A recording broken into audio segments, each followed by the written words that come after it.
बाबा साहब डॉक्टर भीमराव अंबेडकर की जीवन कथा। डॉक्टर भीमराव रामजी अंबेडकर, जिन्हें बाबा साहेब के नाम से भी जाना जाता है, का जन्म 14 अप्रैल 1891 को महू, जो अब डॉक्टर अंबेडकर नगर, मध्य प्रदेश में हुआ था।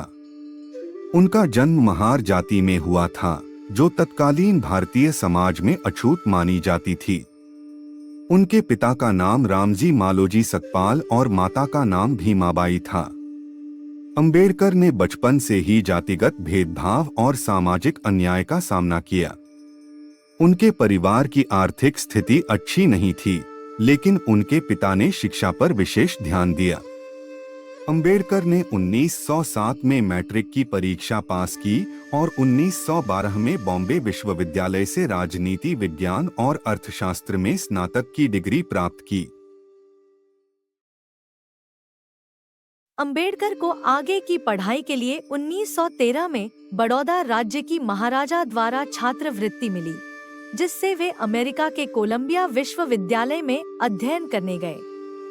1915 में उन्होंने एमए और 1917 में PhD की उपाधि प्राप्त की। इसके बाद वे लंदन गए और लंदन स्कूल ऑफ इकोनॉमिक्स से DSc की डिग्री हासिल की। डॉक्टर अंबेडकर ने भारतीय समाज में अछूतों के अधिकारों और सामाजिक न्याय के लिए जीवन भर संघर्ष किया। उन्होंने 1923 में बहिष्कृत हितकारिणी सभा की स्थापना की, जो अछूतों के अधिकारों की सुरक्षा के लिए कार्य करती थी। वे मूकनायक और बहिष्कृत भारत जैसी पत्रिकाओं के माध्यम से सामाजिक मुद्दों पर जन जागृति लाते रहे। 1930 में उन्होंने गोलमेज सम्मेलन में भाग लिया और अछूतों के लिए पृथक निर्वाचिका की मांग की। इसके बाद उन्होंने पूना पैक्ट 1932 पर हस्ताक्षर किए, जिसमें दलितों को आरक्षण देने की बात की गई। डॉक्टर अंबेडकर भारतीय संविधान के निर्माता और स्वतंत्र भारत के पहले कानून मंत्री बने। उन्होंने 1950 में भारत के संविधान को लागू किया, जो सामाजिक न्याय, समानता और बंधुत्व पर आधारित है। उन्होंने हिंदू कोड बिल जैसे महत्वपूर्ण विधेयकों का मसौदा तैयार किया, जिससे महिलाओं के अधिकारों को मजबूती मिली।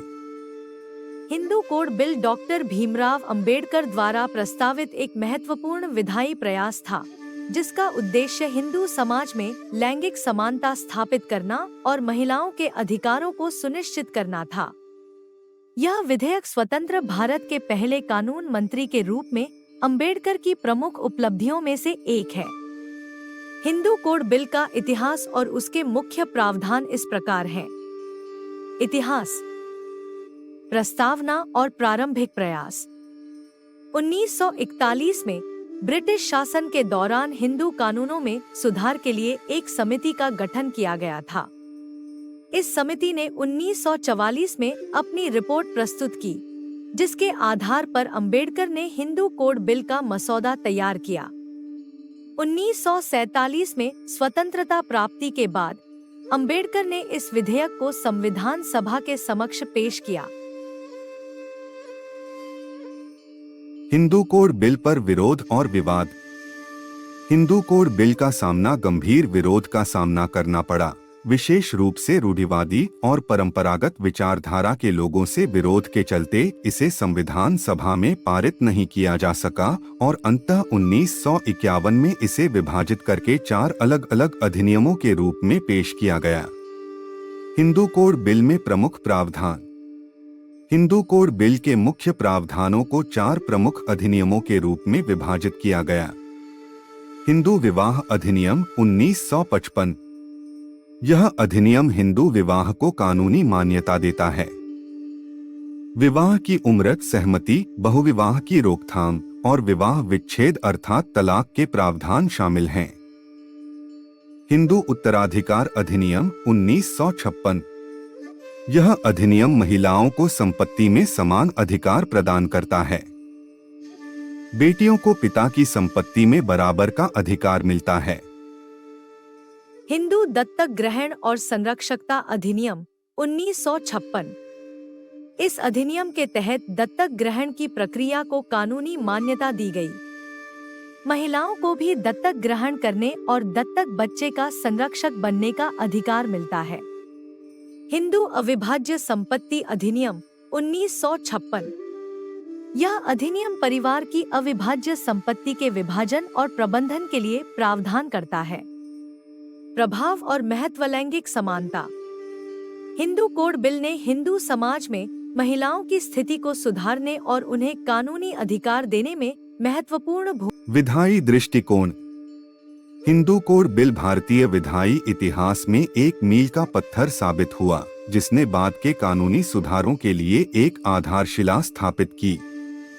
डॉक्टर अंबेडकर का यह प्रयास भारतीय समाज में सामाजिक न्याय और समानता की दिशा में एक महत्वपूर्ण कदम था। उनके द्वारा प्रस्तावित ये विधेयक आज भी महिलाओं के अधिकारों की रक्षा और लैंगिक समानता को प्रोत्साहित करने में महत्वपूर्ण है। 1956 में उन्होंने बौद्ध धर्म अपना लिया और लाखों दलितों को भी इसके साथ जोड़ा। उनका निधन 6 दिसंबर 1956 को दिल्ली में हुआ।